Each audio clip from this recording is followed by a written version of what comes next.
আগ্নেয়গিরি ঘেঁষা শহর নেপলস। ইটালিয়ানরা এই শহরের মানুষদের কোনোদিন আপনজন ভাবেনি।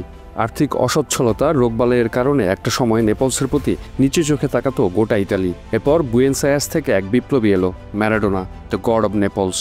নেপলসের বঞ্চিত মানুষদের জন্য তার বিদ্রোহ হলো ফুটবল পায়ে। ৮০ দশকে ইউভেন্টাস, মিলান, ইন্টারের চোখের সামনে দিয়ে ২ বার সিরিয়া টাইটেল নিয়ে গিয়েছিল বঞ্চিত নেপলসের প্রতীক ফুটবল ক্লাব নাপোলি।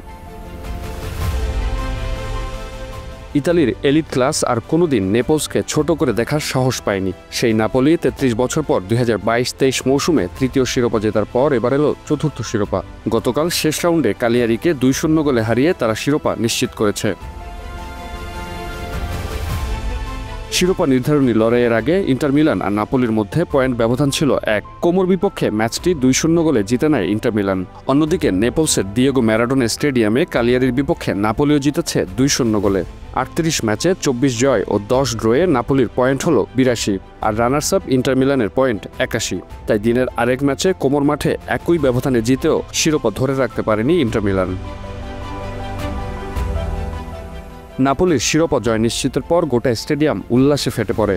আলোর ঝলকানিতে উদ্ভাসিত হয় নেপলস শহর। মাঠে উদযাপন করেছেন খেলোয়াড়েরা, আর মাঠের বাইরে শহর জুড়ে উল্লাস করেছেন সমর্থকরা। ৩ মৌসুমের মধ্যে দ্বিতীয় শিরোপা জয় নিশ্চিতভাবে নাপোলির জন্য বিশেষ কিছু নাপোলির কোচ অ্যান্তোনিও কোন্তের জন্য।